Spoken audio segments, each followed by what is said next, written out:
आज जो विषय हमने बतकही के लिए चुना है वो है समाज, साहित्य, दर्शन और स्त्री दृष्टि। वैसे तो ये विषय अपने आप में बहुत व्यापक है, लेकिन इस बतकही के प्रारंभ में मैं ये स्पष्ट कर दूं कि स्त्री दृष्टि ही एक केंद्र बिंदु है और जिसकी परिधि पर साहित्य, समाज, दर्शन ये सब उपस्थित हैं। वैसे तो साहित्य, समाज, दर्शन के अलावा भी जितने विषय हैं वो सब इस परिधि पे चक्कर लगा रहे हैं, लेकिन चूंकि समय, विषय बहुत ही महत्वपूर्ण चीज है, इसलिए हम जितने बिंदुओं को स्पर्श कर पाए, जिन पर अपनी बातें रख पाए, उसको समेटने की कोशिश करूंगी। समाज, साहित्य, दर्शन और स्त्री दृष्टि। स्त्री दृष्टि क्या है? क्यों उस पर हमें अलग से चर्चा करने की जरूरत पड़ती है? क्या ऐसे प्रश्न हैं जो कि विद्वानों ने, चिंतकों ने, लिखने वालों ने, पढ़ने वालों ने नहीं उठाए या नहीं रेखांकित हुए, जिसकी वजह से स्त्री दृष्टि पर विशेष बात करने की जरूरत महसूस हो रही है? हमारी दृष्टि जहां तक है भूगोल इतिहास में, जिसको हम टाइम स्पेस कहते हैं, उस टाइम स्पेस में जितनी दूर तक हम देख पाए, समझ पाए, मैं उतनी चीजों को स्त्री दृष्टि से देखने की कोशिश करती हूं। अगर मुझसे कोई त्रुटि हो जाए, क्योंकि मैं एकेडमिक्स से उस तरह से नहीं जुड़ी हूं जिस तरह से बहुत सारे लोग इसमें जुड़े हुए हैं, तो मेरे लिए थोड़ा उदार नजर रखिएगा आप। बात आती है कि मैं भूगोल में इस पूरे पृथ्वी को अगर देखना शुरू करूं, तो पूरी पृथ्वी पर जहां भी मनुष्य जाति रह रही है, उसको हमने अपनी सुविधा के अनुसार महाद्वीपों में, देशों में, फिर उसको अलग राज्यों में, जिलों में, गांव में बांटा है, और अंततः हम देखते हैं कि वो परिवार और व्यक्ति तक वो बात पहुंचती है। America, Latin America, Africa, Europe, Asia, इन तमाम देशों में ऐसी क्या चीजें समय समय पर घटती आई हैं जिस पर कि हमें सोचना चाहिए, और अपनी स्त्री दृष्टि तैयार करते समय हम इन सारे महाद्वीपों में जहां भी जो भी काम हुआ है उसको परे न करें। जितना हमें सहूलियत हासिल है, जितनी ऊर्जा है, समय है, हम इन सब पर अपनी नजर रखें, तो संभवतः हम एक संतुलित और एक न्यायिक दृष्टि बनाने में अपने आप को सफल कर पाएं। अगर अब मैं बात समाज से शुरू करूं, तो हम ये देखें कि स्त्रियों के लिए समाज ने कब कब क्या क्या, कैसे क्या चीजें तय की थी और क्या स्वाभाविक रूप से होती चली गई। और स्त्री दृष्टि को मैं सामाजिक, राजनीतिक, आर्थिक सभी तरह से देखने की एक बात कह रही हूँ। समाज एक ऐसी चीज होती है जहाँ के हमें परंपरा और एक ट्रेडिशन और एक मान्यताएं हमें काम करती दिखाई देती हैं, और जब मैं व्यवस्था शब्द का इस्तेमाल करती हूँ तो वहां मैं एक खास तरह से राजनीतिक और आर्थिक व्यवस्था की बात कर रही हूँ, जहाँ कुछ अलग तरह से नियम कानून काम करते हैं। और ये व्यवस्था और ये समाज, ये दोनों एक दूसरे को हमेशा कभी सुधारते हैं, कभी टोकते हैं और कभी पकड़ के पीछे भी खींचते हैं, और इस तरह से चीजें इवॉल्व होती रहती हैं। मैंने जहां तक चीजों को समझने की कोशिश की, तो मैंने ये पाया है कि विश्व में स्त्री दृष्टि को देखने समझने के लिए समय समय पर जो भी काम हुए हैं, जो लोग आए हैं, मेरी बात खास तौर से उन स्त्री चिंतकों, विचारकों, लेखकों पर रहेगी। इसका मतलब ये नहीं कि जो पुरुष विचारक हुए हैं उनसे मुझे कोई दुश्मनी है या कोई उनसे अलगाव है। मैं उनका भी सम्मान करती हूँ, उन्होंने जो दृष्टि दी है उससे भी मैं अपने आप को, या मैं चाहूंगी सभी उससे अपने आप को संपन्न करें। हमारे सामने सिमोन द बोवर का नाम, जर्मन ग्रियर का नाम, बेट्टी फ्रीमैन का नाम, शुलामित फायरस्टोन का नाम, वर्जीनिया वुल्फ का नाम, ये बहुत अच्छे नाम हैं जो हम देखते हैं कि जिन्होंने दृष्टि ने स्त्री प्रश्नों को सोचने के लिए एक नया आयाम दिया है। जी मैं ध्यान देती हूँ कि मैं वॉल्यूम को किस तरह से बढ़ाती हूँ। मैं कोशिश करूंगी कि आप लोग जिस जिस बातों को कह रहे हैं मैं समेटने की कोशिश करूं। इसके अलावा मैं देखती हूँ कि चाहे बंगारी मथाई का नाम हो, अस्मा जहांगीर का नाम हो, आंग सान सू की का नाम हो, श्रीमती भंडार नायके का नाम हो, इंदिरा गांधी का नाम हो, एंजेला मार्केल का नाम हो, मायावती, ममता, जयललिता जी का नाम हो, वंदना शिवा, गौरा देवी, फूलन देवी का नाम हो, ये सारी किरदार हमें अलग अलग नामों में दुनिया के तमाम कोनों में मिल जाएंगे। और इत्तेफाक भी हमें कभी कभी लगेगा कि जो बात अफ्रीका के किसी देश में कोई स्त्री उठा रही है, वही बात यूरोप में या वही बात भारत के किसी गांव में भी कोई स्त्री उठा रही है या सोच रही है, लेकिन शायद कनेक्ट नहीं हो पा रही है। नमस्ते रुचि, गिरिजेश कुमार यादव जी, निगम मौर्य जी, ममता विवेक यादव जी, मैडम मैं सबको अपनी तरफ से नमस्कार कर रही हूँ। तो बात मैं समाज की कर रही थी। इसी समय में जब हम समाज की बात करते हैं तो हम ये देखते हैं कि हमारा समाज कितना तैयार हुआ है जो स्त्री दृष्टि को स्वीकार करने के लिए तत्पर ढंग से काम करे। तो मैंने इसमें पाया कि आज अभी गूगल में मैंने इसको देखा था कि वर्तमान में 23 देशों में महिलाएं सत्ता के सर्वोच्च पद पर हैं। अगर ये संख्या कुछ कम बेसी हो तो आप लोग इसको सुधार लीजिएगा, लेकिन आज कम से कम हम ये देख रहे हैं कि यूएन में अगर 190 से ज्यादा देश हैं और उसमें 23 देशों में महिलाएं सर्वोच्च सत्ता पर हैं, तो कहीं न कहीं ये एक बदलाव की तरफ हमें दिखा रहा है, उसकी दिशा दिखा रही है कि कैसे समाज स्त्री को सर्वोच्च सत्ता देने के लिए तैयार हुआ है। यानी कहीं न कहीं वो दृष्टि को उसने पहचाना है कि जिसको हमने तयशुदा तरीके से कुछ क्षेत्रों से बाहर रख रखा था, वो कहीं पर गलत थे। गुणवत्ता, चाहे वो शासन संभालने की हो, चाहे परिवार संभालने की, चाहे समाज को नेतृत्व देने की, वो किसी भी व्यक्ति में हो सकती है। अगर उसका शिक्षण प्रशिक्षण हुआ है, उसमें चेतना है, तो उसे मौका दिया जाना चाहिए। और विभिन्न देशों के लोगों ने महिलाओं को वो सर्वोच्च सत्ता देकर के इस चीज को सही भी सिद्ध किया है, उसको स्वीकार किया है। हम इतिहास में जाके देखें तो मिस्र की नेफरटीटी का नाम, क्लियोपेट्रा का नाम हमें दिखाई देता है कि जब उन्होंने सर्वोच्च सत्ता हासिल की और उस पर उन्होंने काम भी किया। इसी तरह अगर हम मिथकीय चरित्रों में देखें, मैं भारत के संदर्भ में बात कर रही हूँ, तो हमें दिखाई देता है कि स्त्रियों ने ज्ञान का परचम भी किस तरह से लहराया और उसको कैसे स्थापित किया। गार्गी अपाला का नाम हो या और भी ऐसे चरित्र हमारे सामने आते हैं जो कि विभिन्न कथानकों में, चाहे वो मिथकीय धार्मिक चरित्र हो या साहित्यिक चरित्र हो, उसमें भी उन्होंने एक दृष्टि दी है। चाहे वो मेनका, उर्वशी हो, ताड़का, हिडिंबा, सुपर्णखा, सीता, राधा, मीरा, श्रद्धा, ईड़ा, धनिया, मालती, ये सारे चरित्र मुझे स्त्री की एक दृष्टि को सामने लाने के में मुझे सहायक लगते हैं। और हम अगर ये देखें कि स्त्री के इस आवाज को साहित्य में जगह देने का मतलब है कि समाज से उस आवाज को चिन्हित करना और उसको साहित्य में जगह दे जाना। इसमें भी बहुत सारे साहित्यकारों का हाथ रहा है, चाहे वो पुरुष साहित्यकार रहा हो, चाहे वो महिलाएं। महिला साहित्यकारों में मैं इसको गार्गी अपाला का नाम जो हम देखते हैं, ये कैसी चीजें आई सामने। बाद में हमको महिला साहित्यकारों में तो बहुत सारे नाम हैं, महादेवी से लेके खुर्दुन हैदर का नाम, नासिरा शर्मा का नाम, कृष्णा सोबती, ममता कालिया, बहुत लंबी श्रृंखला है ये। हम ने ये देखा है कि समाज ने स्त्री को किस तरह से तैयार किया है। सिमोन द बोवर का बहुत बड़ा स्टेटमेंट है जिसको हम सभी लोग पढ़ते आए हैं कि औरत जन्म नहीं लेती है, औरत बनाई जाती है।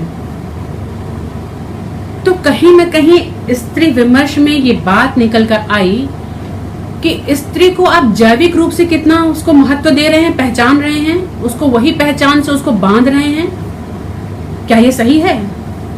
और दूसरी ये कि क्या एक इंसान होने के नाते भी स्त्री को पहचानना चाहिए, उसको महत्व देना चाहिए, उसके गुणों की स्थापना होनी चाहिए। हम पाते हैं कि फिर जिस तरह से धीरे धीरे दुनिया के तमाम कोनों में समाज सुधार आंदोलन चले, महिला आंदोलन अलग से चले, जिसमें अधिकारों की मांग हुई, उनके मुक्ति की मांग हुई और धीरे धीरे चीजें बदलती गईं। समाज में महिला आंदोलन जो चले हैं, चाहे पश्चिमी महिला आंदोलन है, चाहे वो भारत के संदर्भ में मैं बात कर रही हूँ कि महिला आंदोलन को हमने देखा है कि वो उसकी एक प्रथम लहर आई जो 19वीं 20वीं शताब्दी में देखने को मिलती है, जो कि महिला मताधिकारों से जुड़ी हुई थी, कामगारों महिलाओं के अधिकारों से जुड़ी थी कि काम के उचित घंटे हों और काम का उचित पारिश्रमिक हो। इस बात को लेकर पहली लहर जो महिला आंदोलन की आई वो आई। उसके बाद हम 1960s में और उसके बाद हम देखते हैं कि महिला आंदोलन की दूसरी लहर आई जो महिलाओं के व्यक्तिगत अधिकार से लेके उनके सामाजिक, राजनीतिक और आर्थिक अधिकारों पर ज्यादा जोर देती है। और इस अधिकार की जो ये लहर उठी, ये हम देखते हैं कि यूरोप से होते हुए अफ्रीका से एशिया तक तमाम देशों में क्रमशः धीरे धीरे पहुंची है और इसने उन जड़वत समाजों पर बहुत गहरा चोट किया है, उनकी परंपराओं को, उनकी रूढ़ मान्यताओं को करारा चोट दी है। और समय समय पर फिर जब समाज से मांगे उठी हैं तो राज्यों ने, सरकारों ने कानून बनाकर बाकायदा उसको अपने संविधान में जगह दी, कानूनों में जगह दी और उसको इम्प्लीमेंट कराने के लिए जो भी कोशिशें हैं वो सरकारों ने किया है। लेकिन मंजिलें हमेशा दूर होती हैं और ऐसे प्रयास लगातार करने की जरूरत होती है, क्योंकि जो विपरीत ताकतें हैं वो अपने ढंग से भी काम लगातार करती हैं। क्योंकि जब आप किसी भी वंचित को वो अधिकार देते हैं जो कि उससे पहले परंपरा से या समाज से नहीं हासिल थे, वो जब समाज की मांग पर राज्य कानून द्वारा दिए जाते हैं तो जिनकी सत्ता हिलती है, जिनके अधिकार जाते हैं, उनको ये चीज बहुत नागवार गुजरती है और फिर एक प्रतिरोधी मूवमेंट भी शुरू हो जाता है। तो हम अक्सर सुनते हैं कि जो स्वतंत्र चेता महिलाएं हैं, जो अधिकारों की बात करती हैं, वो कहीं ना कहीं परिवार तोड़ने का काम करती हैं, वो परंपराओं को तोड़ने का काम करती हैं, उनको समाज अलग अलग उपाधियों से विभूषित करता है। अमित पटेल जी प्रणाम। महिला आंदोलन की पहली लहर कामगार स्त्रियों के अधिकारों को लेकर आई। जी गौरव तिवारी जी, मैंने उसी की बात की। जो पहला लहर थी वो श्रमिक महिलाओं के अधिकारों को लेकर ही आई थी। फिर हम समाज में हम ये देखते हैं कि इतने सारे आंदोलन, कानूनी लड़ाई और जद्दोजहद के बाद भी वो लड़ाई आज तक जारी है। और हम ये देख रहे हैं कि अब कभी कभी मुझे बहुत ज्यादा या हम सबको एक नकारात्मक छवि भी मिलती है या नकारात्मक दिशा में समाज जाता दिखता है, जब हमें लगता है कि वो नृशंसता समाज की स्त्री के प्रति कहीं कम नहीं हुई है, बल्कि वो प्रतिरोध के रूप में या उनका अहंकार और उच्च होके बोलता है।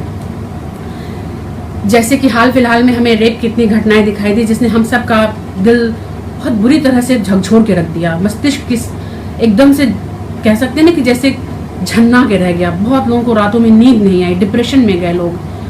तो मैंने इसका थोड़ा सा अध्ययन करने की कोशिश की तो मैंने देखा कि हम लोग ने जब चेतना हमारे में, हमने जब अपनी पीढ़ी ने सोचना समझना शुरू किया था तो मथुरा कांड का नाम हमने पहली बार सुना था, जो रेप विक्टिम थी और किस तरह उसको कानूनी लड़ाई लड़ने पर इतना लंबा वो सिलसिला चला।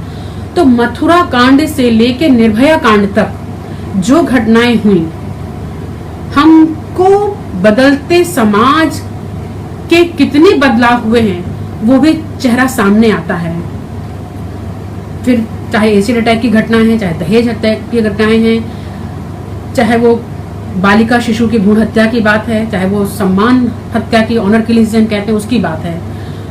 तो मेरे दिमाग में एक बात आई कि स्त्री को अधिकार देने, सम्मान देने, उसको उसका स्थान देने के साथ साथ स्त्री की हत्या की भी एक सुनियोजित प्रक्रिया लगातार समाज में कहीं ना कहीं चलती रही। कहीं वो मुखर रूप में, कहीं वो उसके भीतरी परतों में।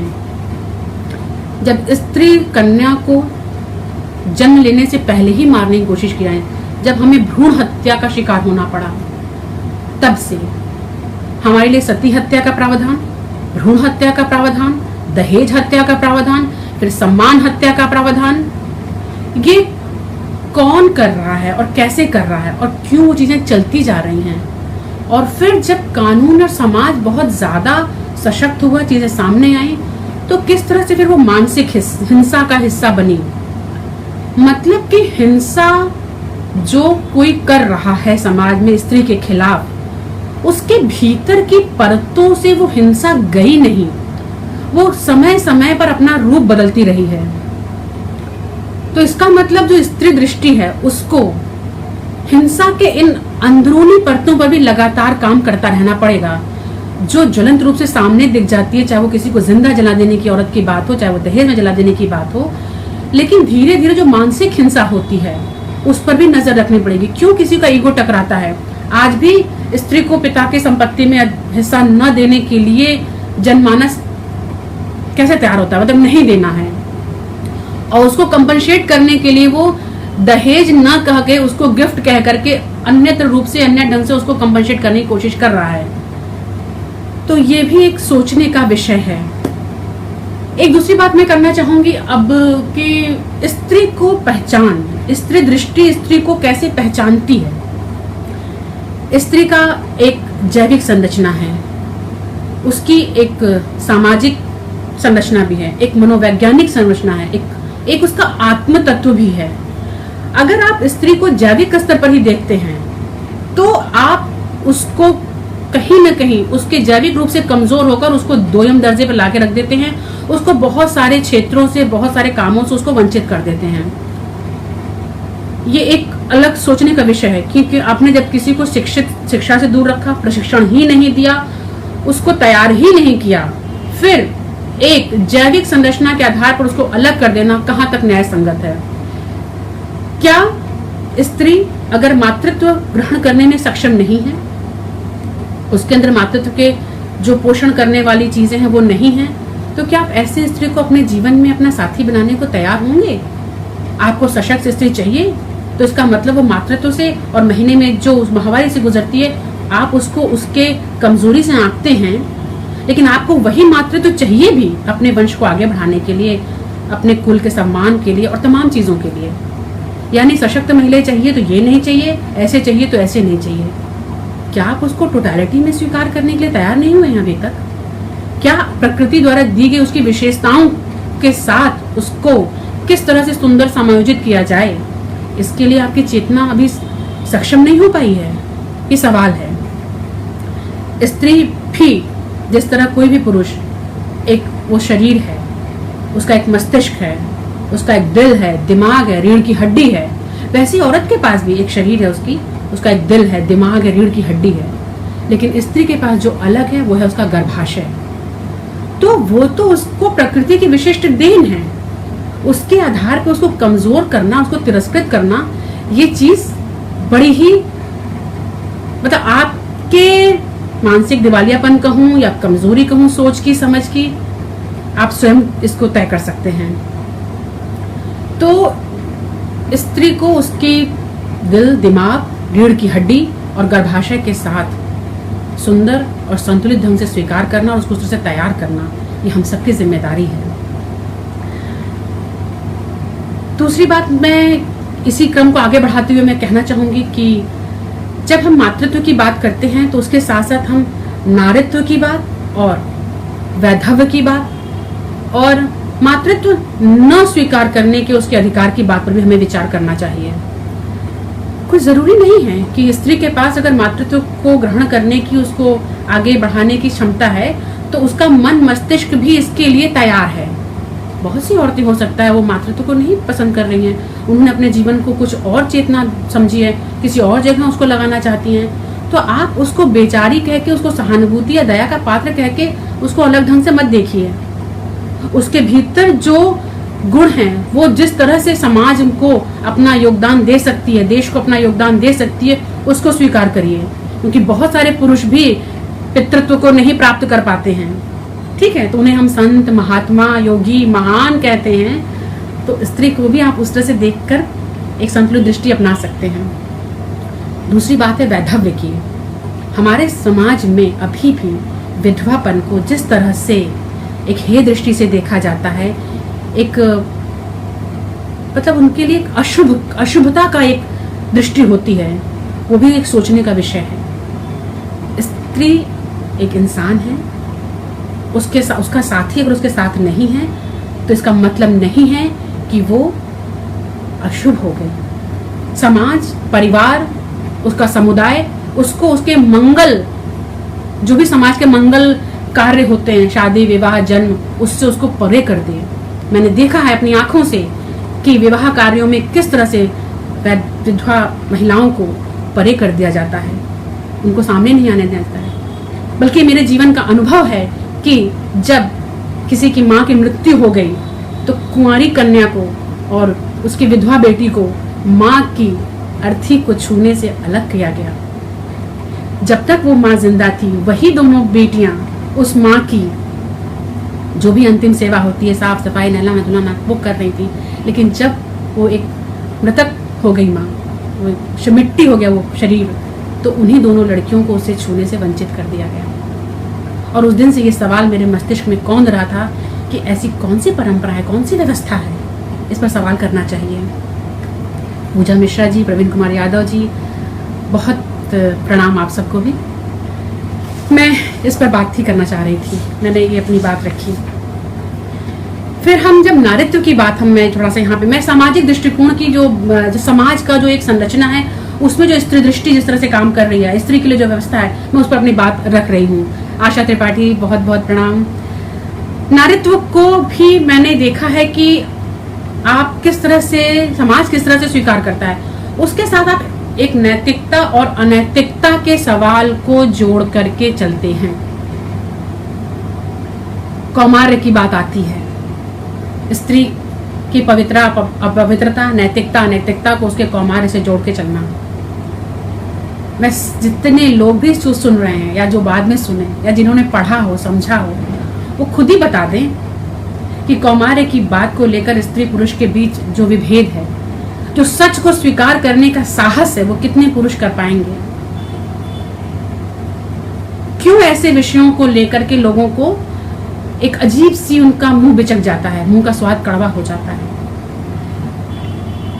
मैंने कहीं पढ़ा था, शायद कोई नृशास्त्रीय एंथ्रोपोलॉजी का कोई पेपर रहा होगा या कोई किताब रही होगी, सोशियोलॉजिस्ट भी इस पर बात करते हैं कि मनुष्य स्वभावत रूप से वो मोनोगामी नहीं के लिए तैयार है, वो नहीं बना है। लेकिन जब हमने एक अनुशासित समाज की, एक बेहतर समाज की संकल्पना की है कि हम मनुष्य जानवर होने से बचें, एक सुंदर और बेहतर जीवन की तरफ पूरे समाज को, पूरे मनुष्य समुदाय को ले चलें, तो हम सब ने सहमति से मोनोगामी को स्वीकार किया है, ठीक है। और किसी संबंध को, विवाह संबंध, विवाहेतर संबंध या विवाह से पूर्व संबंध, विवाह के बाद के संबंधों को हमने उसको कैटेगराइज किया है। लेकिन हम सब की आत्मा ये जानती है कि कौन कहाँ कितने पानी में कहाँ खड़ा है। तो मेरा कहना सिर्फ इतना है कि एक चिंतक होने के नाते, वैचारिक दृष्टिकोण से उस विषय को समझने की तरह कृपया कोई भी जजमेंट देने से बचिए। परिस्थिति को समझिए, चीजों को समझिए, और नैतिकता का जो सवाल है ना, वो सवाल सिर्फ किसी स्त्री पुरुष की यौनिकता से मत जोड़िए। जरूर जोड़िए, उसके लिए कुछ नियम बनाइए, कायदे बनाइए, चीजों को तय करिए, लेकिन ये भी रखिए कि भविष्य में अगर उसको किस तरह से उसकी प्रवृत्ति में सुधार आए, कैसे चीजों को बिगाड़े नहीं, चीजों को खराब न करें। हम नीति शास्त्र, दर्शन शास्त्र में नीति शास्त्र जब पढ़ते हैं तो उसमें नैतिकता के सवाल जब आते हैं तो उसमें हम दायित्व, कर्तव्य बोध को ही सामने लाते हैं। क्या शुभ है, क्या अशुभ है, इसी की बात हम करते हैं। तो इस पर मैं शायद आगे ज्यादा बात रख पाऊं। तो हमने ये देखा है कि चाहे व्यक्तित्व औरत का है चाहे पुरुष का, बहुत सारे बीते देखिए कॉमन मिलेंगी, क्योंकि मनुष्य मात्र की बात हो रही है। तो मैं अस्तित्व की बात पर फिर से लौट रही हूँ कि मातृत्व विचार करते समय हम ये भी सोच लें कि क्या हम मातृत्व का मतलब उस स्त्री द्वारा जन्म दिए गए संकर संतान, शुद्ध संतान या सौतेली संतान से भी जुड़े मातृत्व को क्या स्थान देने वाले हैं। हमने कुछ दिन पहले एक घटना हमारे देश में हुई, नाम शायद क्यों रखूं समझ में नहीं आ रहा है। कहा गया कि वो इस जाति का नहीं, इस जाति का था, वो संकर संतान थी, उसकी माता इस जाति से, पिता इस जाति से, इसलिए वो ऐसा नहीं, वो ऐसा नहीं, उसकी माँ को लेकर तमाम बातें कही गई। तो सोचिए, जिस मातृत्व को आप महानता की बात करते हैं, उसके लिए आप ये भी सोचें कि अगर वो स्त्री किसी संकर संतान को, शुद्ध संतान को या किसी सौतेली संतान को लेकर अपने मातृत्व को, या किसी दत्तक पुत्र को, गोद लिए संतान को लेकर आगे बढ़ती है, तो आप उसके मातृत्व को कौन सा स्थान देंगे? इस पर विचार करना चाहिए। क्या मातृत्व को स्वीकार करना या न स्वीकार करना या कब स्वीकार करना, इसके लिए आपने औरत को कितनी जगह दी है हमारे सोसाइटी ने, ये भी सोचें। क्योंकि इसी से जुड़ा हुआ प्रश्न आता है जो बहुत ही प्रज्वलित है इस समय, मैरिटल रेप का, जिस पर बात करना बहुत लोगों को अच्छा नहीं लगता है। वो पुरुष का अधिकार है शादी के बाद। तो बातों को सिर्फ मैं रेखांकित करके छोड़ रही हूँ, आप सभी विद्वजन हैं, तो हमें सोचना होगा कब वो पूजनीय है, कब वो नहीं पूजनीय है, ये समझ में आ जाएगा। मैं आगरा में हूँ, अब बगल में ही मथुरा है। वृंदावन जाकर मेरा भी 1-2-4 बार जाना हुआ है। मैंने वहाँ पे जाके मैंने आश्रमों को देखा है, जो विधवा महिलाएं वहाँ रह रही, उनकी स्थिति देखी है, और वो देख के जिस तरह से जो मन में भाव आए हैं मैं उसको व्यक्त नहीं कर पाऊंगी। उन विधवा महिलाओं के वो कैसे जी रही हैं अपने बुढ़ापे में, कैसे उनके साथ बर्ताव हो रहा है। उसमें हर उम्र की महिलाएं हैं, जिनका पुनर्विवाह भी हो सकता है, जिनका नहीं हो सकता है, जो बीमार हैं, जो वृद्ध में हैं, जो मर रही हैं, जो तमाम तरह की बीमारियों से गुजर रही हैं। कौन है उनको देखने वाला, करने वाला? हमने मीरा को एक प्रेमिका के रूप में, एक भक्तिन के रूप में सिर्फ शायद बहुत ज्यादा रेखांकित किया है, लेकिन मीरा एक विधवा थी, और उस विधवा के साथ एक तथाकथित क्यों कहूं, एक क्षत्रिय राजपूत परिवार ने जो व्यवहार किया, मीरा का इतिहास, मीरा की पीड़ा को आप उससे अलग नहीं कर सकते हैं।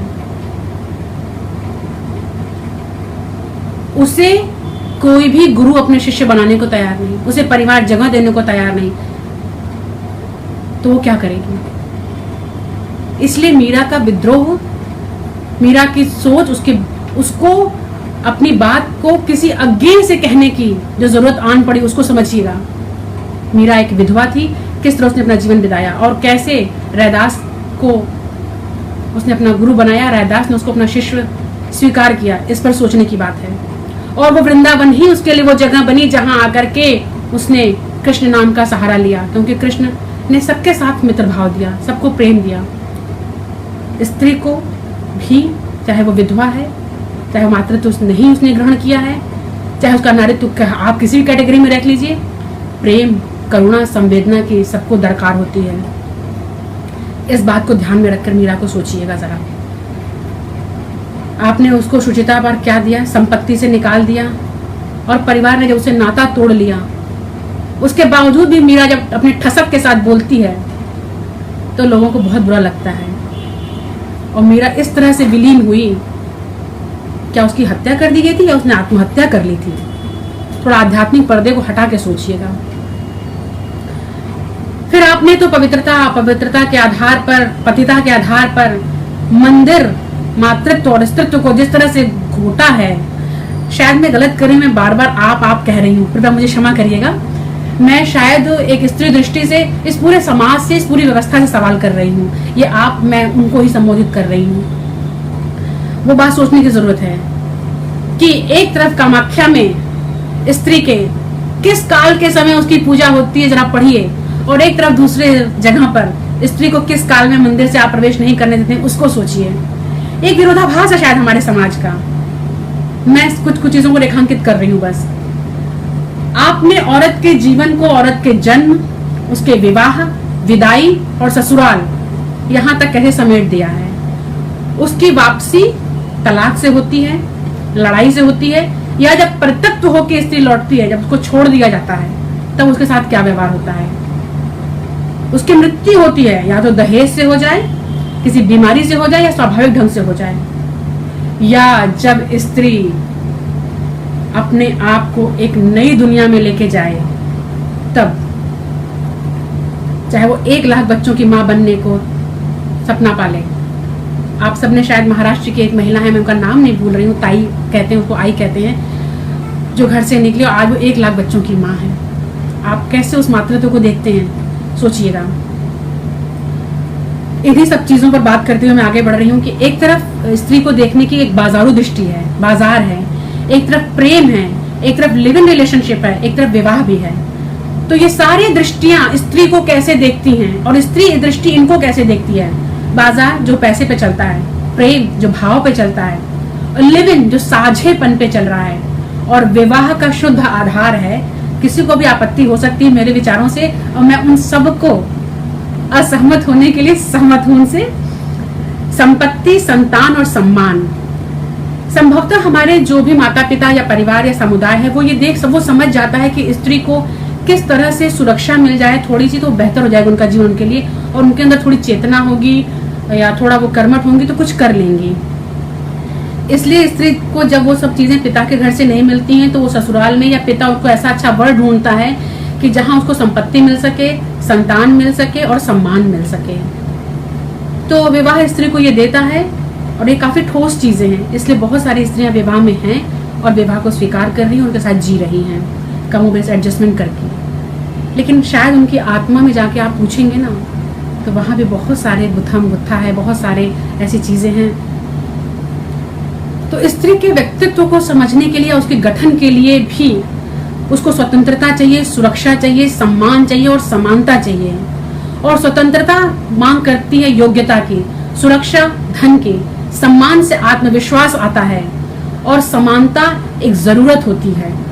कृपया इस चीजों को भी हम समझते चलें, और इन बिंदुओं पर हमें काम करना है कि हम ये देखें कि स्त्री के सपने क्या हैं। मुझे यहाँ पर अमृता प्रीतम की एक बहुत प्यारी कहानी याद आ रही है, गुलियाना का खत, या एक है सपना, मैं नाम भूल रही हूँ, बहुत अच्छी कहानी है।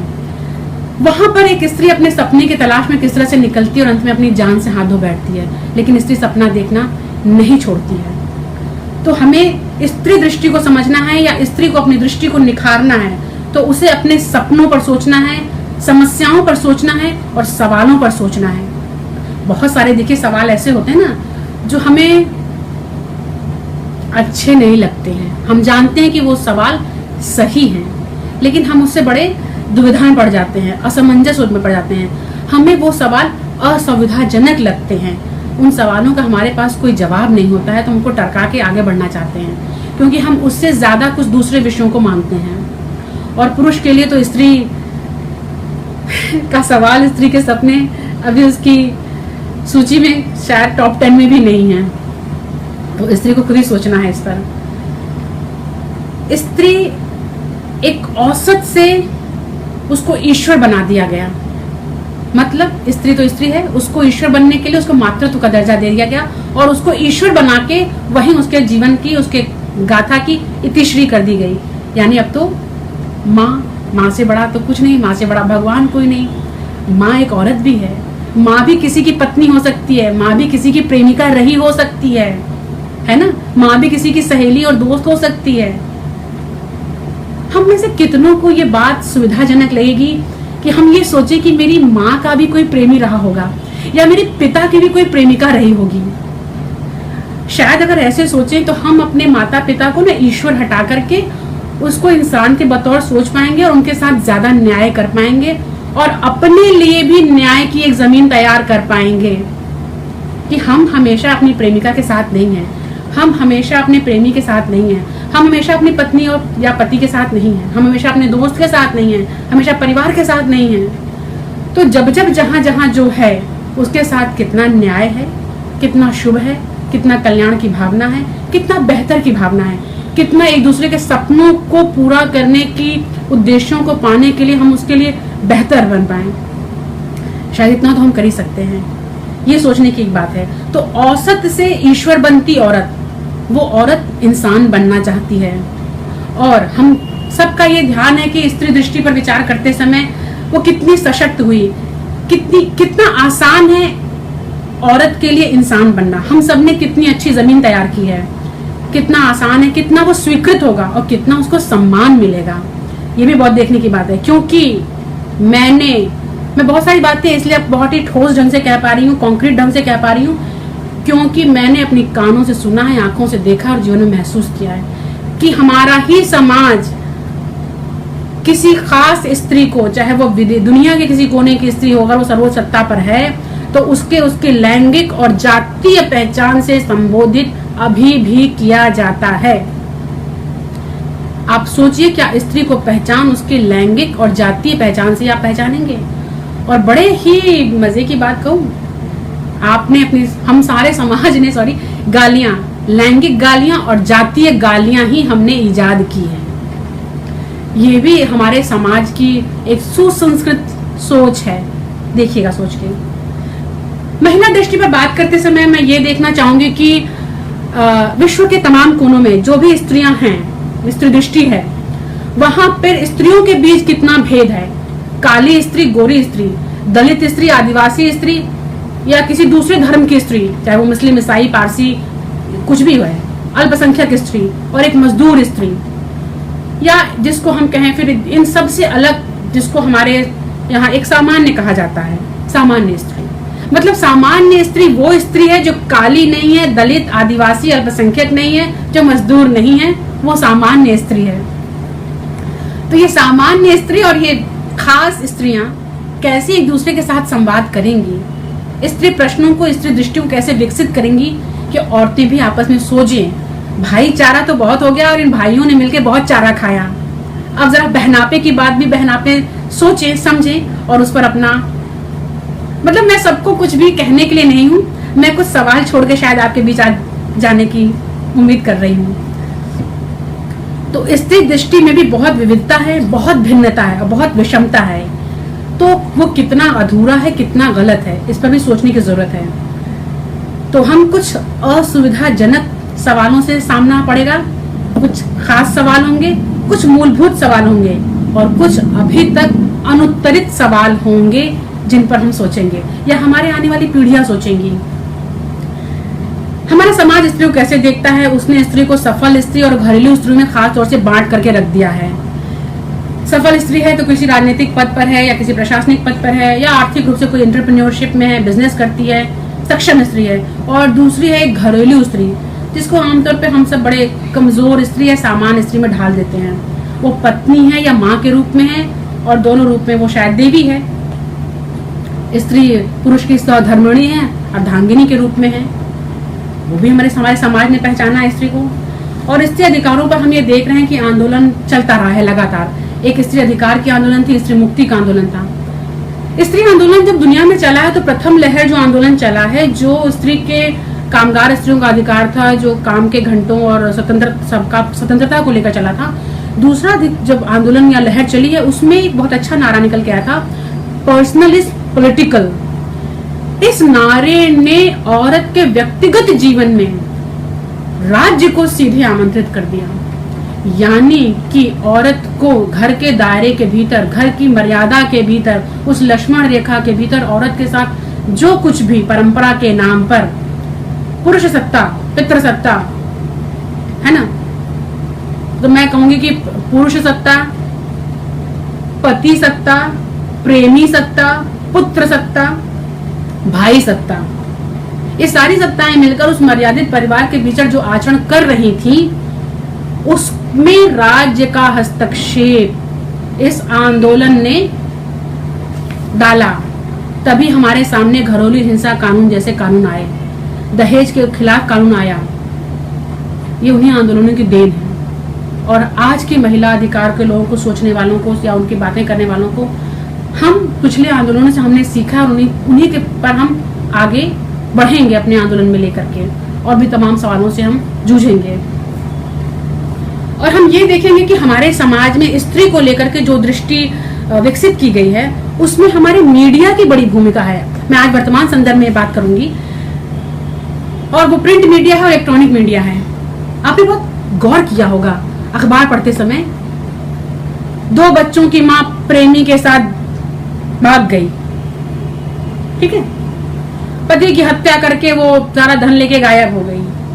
मतलब आपका जो ये लाइन है ना अखबार की, ये भी आप उस प्रिंट मीडिया में काम करने वाले उस विचारों को जो है दर्शा देती है कि हमारा समाज कैसे देख रहा है, कैसे समझ रहा है।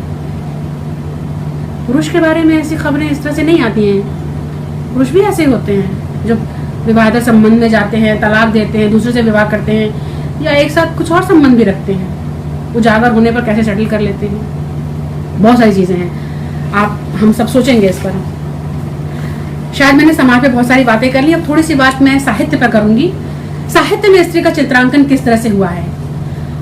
अगर मैं साहित्य को वैश्विक संदर्भ में देखना शुरू करूं तो मैंने बात यहां से ध्यान में रखी कि हम ये देखें कि नोबेल पुरस्कार कितनी स्त्री साहित्यकारों को मिला है। तो मैंने पाया कि 15 स्त्री रचनाकारों को नोबेल पुरस्कार मिला है।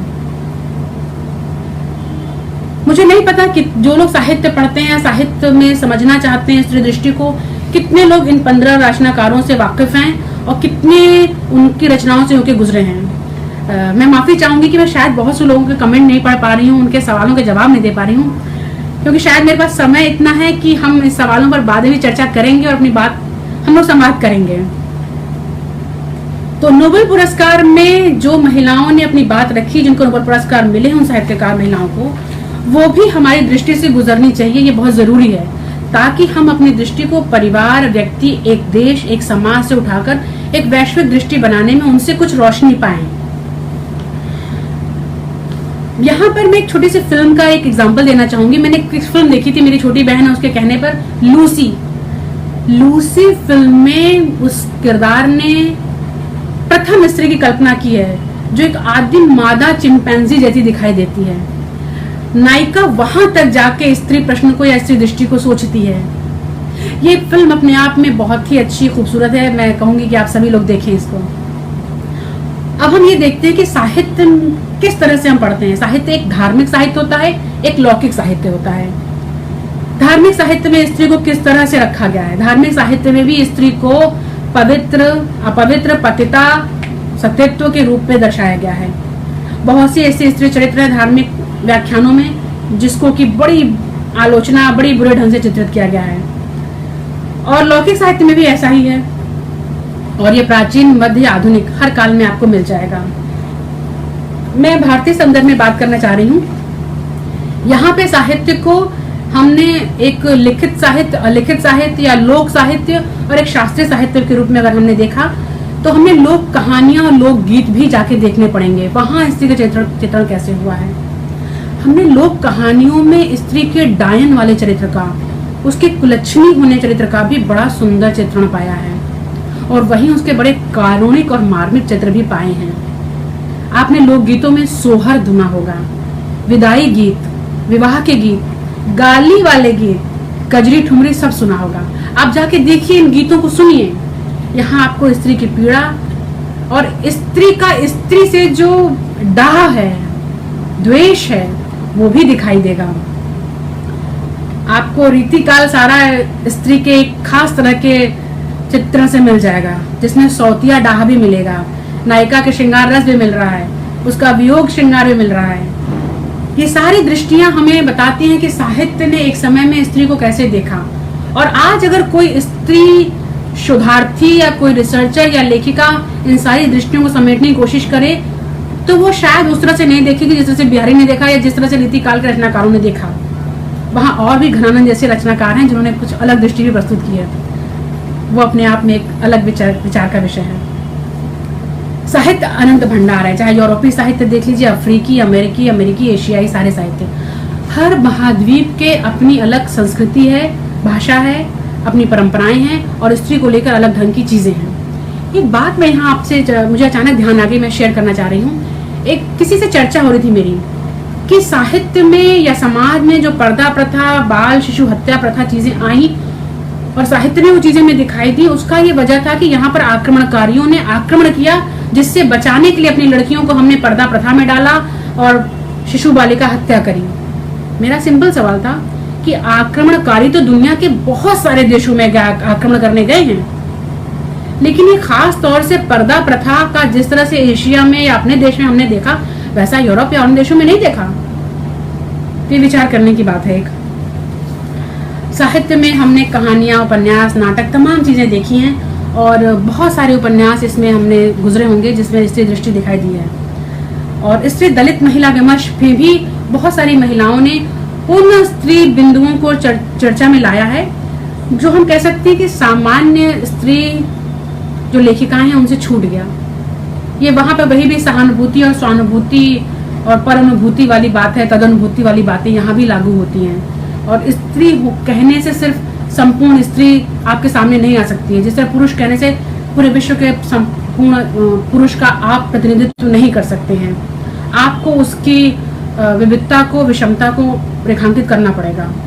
जिस तरह से हम एक सामान्य इंसान को देखते हैं, हमें विकलांग समाज के लिए या थर्ड जेंडर के लिए हम वही चीजें लागू नहीं कर सकते हैं। आपको उनकी जैविक और मानसिक संरचनाओं का ध्यान रखते हुए सरकार को, समाज को विशेष प्रावधान करने पड़ते हैं। ऐसे ही हम सब की मानसिक गुलामियां अलग अलग तरह की हैं, हम सब की पारंपरिक गुलामियां अलग अलग तरह की हैं, और उनसे लड़ने के लिए हमें अलग अलग तरीके, अलग अलग टूल्स इजाद करने पड़ेंगे। दूसरे का लेकर के अपने यहाँ लागू नहीं किया जा सकता है।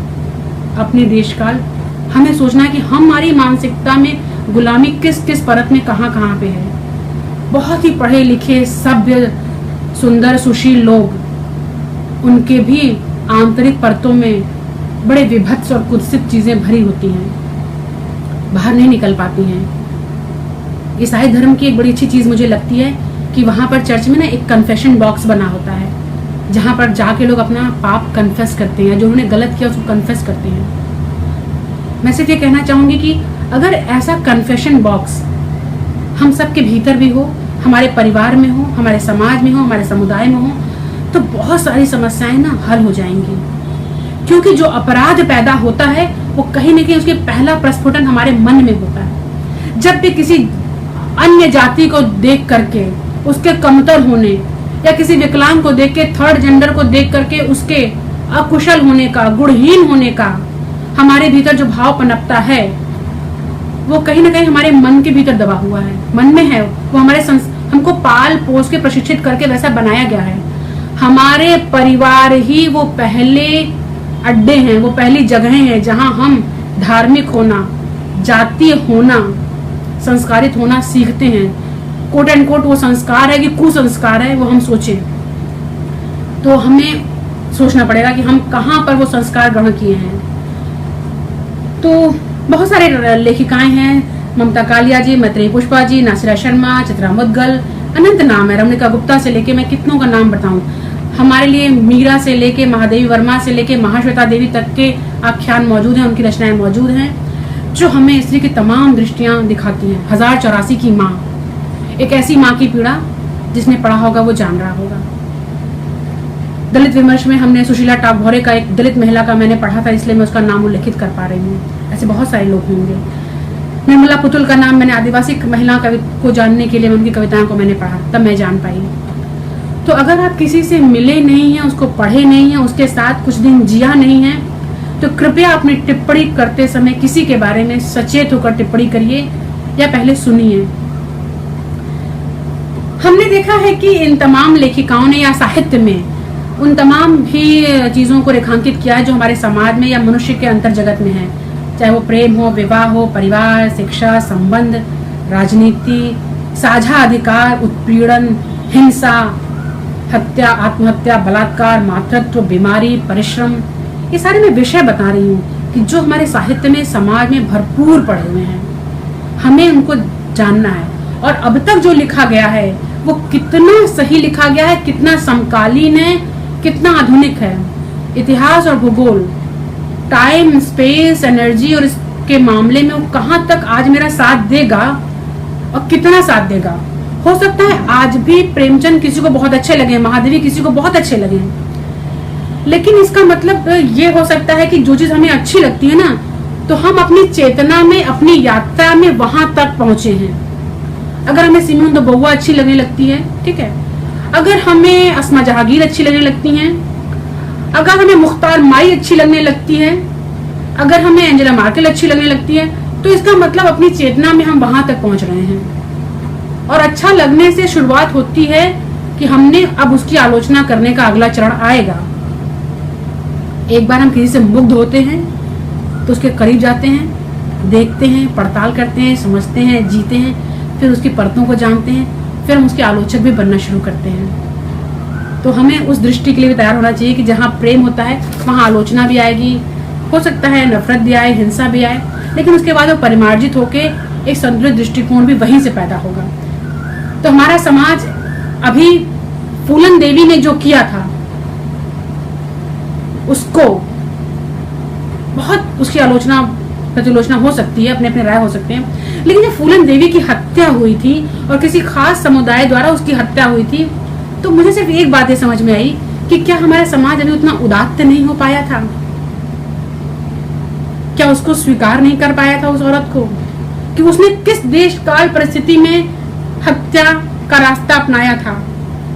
और आज संविधान लागू होने के बाद, आंदोलन के इतने आगे बढ़ने के बाद और तमाम आधुनिक और क्रांतिकारी होने के बावजूद भी कुछ लोगों ने, क्या किसी को उसकी हत्या करनी पड़ी, उसको लगा कि नहीं इसकी हत्या कर दूं, तब न्याय होगा, तब जो है तराजू का पलड़ा संतुलन में आएगा।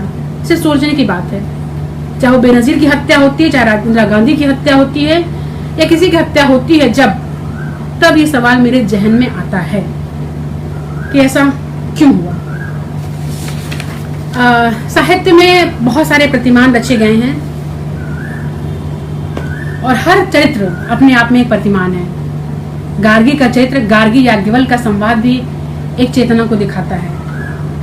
जब याज्ञवल्क्य जैसे ऋषि को हम लोगों ने बहुत ऊंचा स्थान दे रखा है, लेकिन हम देखते हैं कि जब उनके सामने कुछ ऐसे सवाल आते हैं जो उनको बड़े असहज लगते हैं, तो उनको ये कहने में गुरेज नहीं होता है कि गार्गी आगे सवाल मत पूछो, तुम्हारा सर धड़ से अलग कर दूंगा। विनम्रता कहाँ तक जरूरी है आपके लिए? आप शकुंतला का चरित्र देख लीजिए, जब दुष्यंत उसको ठुकरा देते हैं, उसको पहचानने से इनकार कर देते हैं, वो भी अपने अधिकारों के लिए लड़ती है ना, तो वो भी नारी चेतना है, वहां भी स्त्री अधिकार की बात है, वो भी नारी विमर्श है। उर्वशी को देखिए, सीता को देखिए। मुझे सीता की सारी कहानियां तो ठीक है, मुझे लगता है कि सीता के जीवन का अंत कैसे हुआ। अंत में राम ने उसे स्वीकार कर लिया था। जब लवकुश को लेके आई तो राम ने उसे स्वीकार कर लिया, अपनी रानी, अपनी पत्नी का दर्जा देने को आमंत्रित भी किया। लेकिन सीता ने क्या किया? सीता ने प्रेम और आत्मसम्मान में अपने आत्मसम्मान को चुना और सीता ने धरती में समाहित होना स्वीकार किया। उसने उस पुरुष को, जिसको वो अपने पूरी प्राण से, पूरी आत्मा से प्रेम किया था, उस स्त्री ने, उसने उसका स्वीकार किया जाना स्वीकार नहीं किया। और ये तो छद्म रूप से कहने की बात है कि उसने, सीता समाहित हो गई, उसने आत्महत्या कर ली। कि अगर जिसको हमने प्रेम किया उसने भी हमें सम्मान नहीं दिया, स्वीकार नहीं किया, और जिस अवस्था में सबसे ज्यादा उसको जरूरत थी एक साथी की, उस अवस्था में वो नहीं रहा, तो ठीक है, उसको अपना आत्मसम्मान बताना ज्यादा जरूरी लगा। और स्त्री की ये बात ज्यादा रेखांकित करने की है, और तमाम स्त्रियों को जो ऐसी समस्याओं से उलझ रही हैं, देख रहे हैं, उनको इस पर सोचना चाहिए। द्रौपदी का चरित्र देख लीजिए, कैसे एक मित्र की उसको याद आई। वो, उसके पास 5 तरह के पति थे ना, लेकिन एक संकट काल में उसको विवाह से बाहर एक उसका मित्र था, कृष्ण नाम है, कुछ भी नाम है, उस मित्र ने आके उसको कैसे बचाया, उसकी सुरक्षा की, कैसे उसको दिया। तो हमारा समाज जो है ना, इस चीज को स्वीकार करे कि विवाह संबंध से बाहर भी स्त्री पुरुष की किस तरह से मित्रता सुंदर हो सकती है, उसकी एक मर्यादा हो सकती है और एक कल्याणकारी हो सकती है। कुंती का चरित्र देख लीजिए, मैं सारे चरित्रों में बात कर सकती हूँ। राधा, यशोधरा, धनिया का चरित्र देख लीजिए, शूर्पणखा का चरित्र देख लीजिए, गांधारी का चरित्र है, मल्लिका, नागमती, पद्मावती, शर्मिष्ठा, देवयानी, पारो, चंद्रमुखी। मैं अगर इन सारे चरित्रों को आपने जिस तरह से अभी तक एक सोचा है, उनसे अलग हटके सोचिए, तो शायद कुछ दृष्टियां मिलेंगी। बहुत ज्यादा बात करने का वक्त नहीं मिल पा रहा है, मुझे लग रहा है कहीं समय तो समाप्त नहीं हो पा रहा है। मुझे कुछ 11:55 हो चुके हैं ऑलरेडी, शायद मैं समय को क्रॉस कर रही हूँ। अब थोड़ी सी बात मैं दर्शन पे करूंगी कि दर्शन में जब हमने देखा स्त्री दृष्टि को, तो मेरा यहाँ पर दर्शन को लेकर मैंने इस तरह से सोचा कि दर्शन में जो परंपरागत शास्त्रीय दर्शन है, सुकरात से लेके प्लेटो, अरस्तु, डेकार्त, हॉब्स, स्पिनोजा, कांट, आधुनिक काल में कामून, काफका, सात्र, बर्टन रसल, तमाम पुरुष दार्शनिकों का नाम मेरे आंखों से गुजर गया। मैं एक स्त्री दार्शनिक ढूंढ रही हूँ, किसी को अगर पता चले तो मुझे बताएं और मुझे उसको किताबों का भी जिक्र करें ताकि मुझे आसानी हो। क्योंकि दर्शन क्या है? लव ऑफ नॉलेज, ज्ञान के लिए प्रेम। दर्शन किसी भी विषय के मूलभूत वैचारिकी और सैद्धांतिकी को हमारे सामने रखता है। तो अगर पुरुष दृष्टि किसी दर्शन का निर्माण कर रही है तो कितनी संभावना है कि उसमें स्त्री दृष्टि भी होगी, कितना वो ज्ञान निरपेक्ष होगा, सचमुच वो ज्ञान होगा। हो सकता है वो ज्ञान हो सर, हो सकता है वो बिल्कुल वो सही में ज्ञान की बात हो, इसमें लैंगिकता का कोई सवाल ना हो। फिर भी एक स्त्री दार्शनिक पढ़ने का मन है। हमारे भारतीय दर्शन में जितने षड दर्शन हैं वहां भी मुझे कोई स्त्री दार्शनिक नहीं मिली, बल्कि दर्शन में जब हम आते हैं तो तमाम जो दार्शनिकों का जीवन है, आपको अरस्तु की टिप्पणी याद करनी होगी जो उन्होंने स्त्री के संदर्भ में कही थी कि मुझे बहुत अच्छा लगता है कि मैं सुकरात के समय पैदा हुआ, मैं एथेंस में पैदा हुआ, और मैं इस बात से बहुत क्या कहूँ खुश हूँ, ईश्वर का धन्यवाद हूँ कि मैं स्त्री नहीं हूँ, मैं दास नहीं हूँ। स्त्री होना उन्हें भी बहुत नाकाबिले बर्दाश्त था। प्लेटो ने दार्शनिक शासक की बात की है, क्या वो दार्शनिक शासिका को भी इसमें शामिल करते हैं? उन्होंने संपत्ति के साम्यवाद की बात की, पत्नियों के साम्यवाद की बात की है। पति का साम्यवाद भी क्या उसमें शामिल है? ये सिर्फ सोचने की बात है, क्योंकि इससे व्यवस्था का, एक संस्था का निर्माण होता है, उस पर चीजें सोची जाती हैं, बहुत गहरे में असर करती हैं चीजें। ये सवाल तमाम दार्शनिक जब व्यक्ति शब्द का इस्तेमाल करते हैं तो उसमें औरत कितना शामिल है? क्या नीत्शे ने जो अति मानव का सिद्धांत दिया उसमें स्त्री दृष्टि कितनी है? वो सुपरमैन, वो उसमें सुपर वुमन का कितना उसके दिमाग में है ख्याल? मैं ये सब चीजें समझने में असमर्थ रही हूँ, इसलिए मैं आप सबके सामने अपनी बातें रख रही हूँ। मैं थोड़ी सी बात करके समय को कम पड़ रहा है मुझे, बस सवालों को मैंने इंगित किया है। हम दार्शनिकों का व्यक्तिगत जीवन भी देख लें तो कामू ने भी विवाह किए एक से ज्यादा। सार्त्र के भी मित्रता और प्रेम के बहुत सारे आयाम रहे हैं, बहुत सारी स्त्रियां उनके जीवन में प्रेम और दैहिक संबंधों में रही हैं। रसल ने भी 3 विवाह किए और बहुत सारी चीजें सामने आएंगी, और कैसे उन्होंने अपने जीवन को, अपने साथी को चुना था। मतलब देखिए, किसी दार्शनिक का, किसी विचारक का विचार भी महत्वपूर्ण है और उसका जिया हुआ जीवन भी महत्वपूर्ण होता है, हम उसको इनकार नहीं कर सकते हैं। ठीक है, कोई अच्छी बात कहता है लेकिन अपने व्यक्तिगत जीवन में उसको नहीं उतार पाया, ये उसकी सीमा है। लेकिन जब कोई अच्छी बात कहता है ना, तो एक सामान्य इंसान वो देखना चाहता है कि जो अच्छी बात आप कह रहे हैं, जो बड़ी बड़ी बात आप कह रहे हैं, आपके जीवन में आपने खुद कितना उसको जिया है।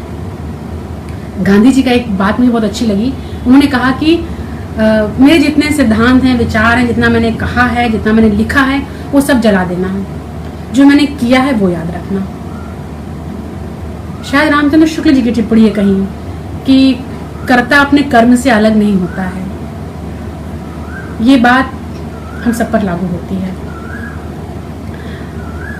मैं यहाँ पे दर्शन शास्त्र में हमने देखा है कि दर्शन शास्त्र में हम नीति शास्त्र पढ़ते हैं, और नीति शास्त्र में हमारे पास नैतिकता, दायित्व, कर्तव्य के सवाल बहुत ही प्रमुखता से सामने आते हैं। और जब नीति शास्त्र में नैतिकता की बात आती है तो नैतिकता का मतलब हम देखते हैं कि आपने अपने देश के लिए क्या किया, आपके अंदर देश सेवा कितनी है, राष्ट्र का कितना आप ख्याल रखते हैं, आपने अपने जो समाज के लिए जो कर्तव्य हैं, समुदाय के लिए, समाज के लिए जो कर्तव्य है, उसको कैसे निभाया, और आपने अपने चरित्र को कितना उज्जवल, कितना महान रखा। और पुरुष के लिए चरित्र की उज्ज्वलता का जो बड़ा पैमाना है वो उसके स्त्री संबंधों पर जाके भयंकर रूप से टिक जाता है। मतलब पुरुष के लिए भी चरित्र वही महान है जहां वो एक स्त्री के साथ है और एक जीवन को जी रहा है, उसको निभा रहा है। अगर वो कहीं और जाता है, कुछ और करता है, तो वो नहीं स्वीकार है। लेकिन हम सब जानते हैं कि हमारे देश में रेड लाइट एरियाज प्राचीन काल से बने हुए हैं, और प्राचीन काल में तो गणिकाएं कर भी अदा करती थी, और आज भी बहुत सारे देशों में ये कानूनन इसको लीगल माना गया है और उस पर टैक्स पे करती है, उस इनकम पर। सोचने की बातें हैं सारी। यहाँ पर सिर्फ ये कहना चाहेंगे कि मैंने सार्त्र और सिमोन के संबंधों को समझने और पढ़ने की कोशिश की, तो वहां पर एक बात निकल कर आई इसमें कि पुरुष की जो दृष्टि होती है ना, वो अभी भी ये नहीं स्वीकार कर पा रही है कि स्त्री उससे श्रेष्ठ हो सकती है। या उसको स्त्री से कुछ सीखने की जरूरत है, स्त्री उसको कुछ सिखा सकती है, इस बात को लेकर दार्शनिक विचारक या जो भी लोग हैं, चाहे वो आपके व्यवहारिक जीवन में बड़े बड़े लोग हो सकते हैं, बड़े बड़े पदाधिकारी हो सकते हैं, जो भी इनको आप बड़ा समझते हैं वो लोग हो सकते हैं, वो इस चीज को नहीं स्वीकार कर पाते हैं। पुरुष को लगता है कि उसने अपनी माँ को महान कह दिया, माँ को ईश्वर कह दिया, माँ को प्रणाम कर लिया, अब उसका स्त्री जाति के प्रति जो भी कर्तव्य है उसकी इतिश्री हो गई। अब वो दुनिया की सारी औरतों के साथ जो चाहे जैसा व्यवहार करे, चाहे वो पत्नी हो, चाहे बहन हो, चाहे बेटी हो, चाहे दोस्त हो, चाहे प्रेमिका हो, वो उन सबको अपने हिसाब से डील कर सकता है। ऐसा कितना सच है, कितना सही, आप अपने अनुभव, अपने अध्ययन से खुद ही जांच कीजिएगा। आइंस्टीन तक के बहुत बड़े वैज्ञानिक हैं, लेकिन उनके भी प्रेम संबंध रहे, विवाह संबंध रहे। पिकासो के कितनी स्त्रियों से संबंध रहे, लेकिन पिकासो को हम आज उसकी कला के लिए याद करते हैं, ना कि उसके स्त्री संबंधों के लिए। लेकिन आज भी जब क्लियोपैट्रा का जिक्र आता है तो हम उसको उसकी शासिका के गुण से नहीं याद करते हैं, उसको कुछ और बातों के लिए ज्यादा याद करते हैं, ज्यादा बात कहते हुए मुस्कुरा देते हैं। क्लियोपैट्रा, ओह हमें खुद ही सोचने की जरूरत है। बातें बहुत सारी हैं, समय समाप्त हो रहा है, तो स्त्री दृष्टि मेरा केंद्र का बिंदु आज यही था बात करने का, और मैंने इस परिधि पर जितनी बिंदुओं को मैं छू पाई, जित पर बात रख पाई, आप उसको मेरी सीमा समझ लीजिएगा। मुझे और सीखने और समझने की जरूरत है, और आप सबका सहयोग मिलेगा और आप सबकी टिप्पणियों का स्वागत है। मुझे लगता है कि अब मैं अपनी बात को समाप्त करूं। आप सबने अपना बहुत ही कीमती समय दिया, उसके लिए मैं आप सबकी आभारी हूं। तहे दिल से आपका शुक्रिया, बहुत बहुत धन्यवाद। नमस्कार।